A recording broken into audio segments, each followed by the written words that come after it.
Great, so Tosh at this point will be standing right here, welcoming everybody to being back at Gathered Worship, which will be super.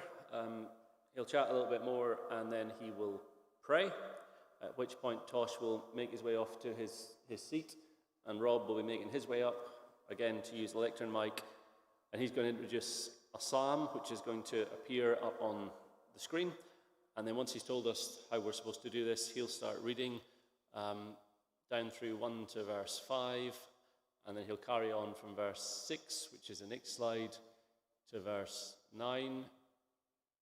There we go. Having read verse 9, he will then go and sit down, and I'll come up. And at this point, if it's easier, I can keep using the lectern mic if you want until the sermon. All right, okay. So I'll be then onto the radio mic. And I'm going to walk through the new catechism, question 5, and the question is... That's not the question, there's the question. What else did God create? And then the congregation will give the answer, because the answer will appear in front of them, those of them that haven't memorized it. And then when they've read the answer, I will lead in prayer. And then when I finish praying, I'll ask Mel to come up, who'll lead us in the rest of the psalm, which is Psalm 136, beginning at verse 10.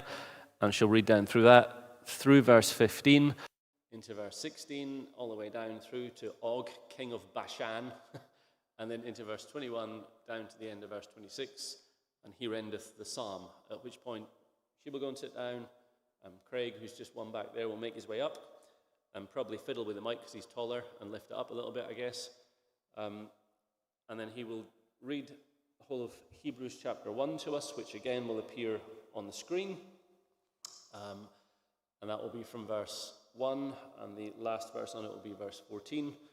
If people haven't got their Bibles, they can just read off the screen.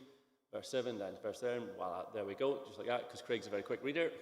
And then Craig will pray, whatever he's going to say, and then at that point he'll say Amen, and then I will come up back onto the radio mic, and then I'll preach, and then I will pray, and then thank everybody for coming, and tell them to stay where they are until they get escorted out. Voila.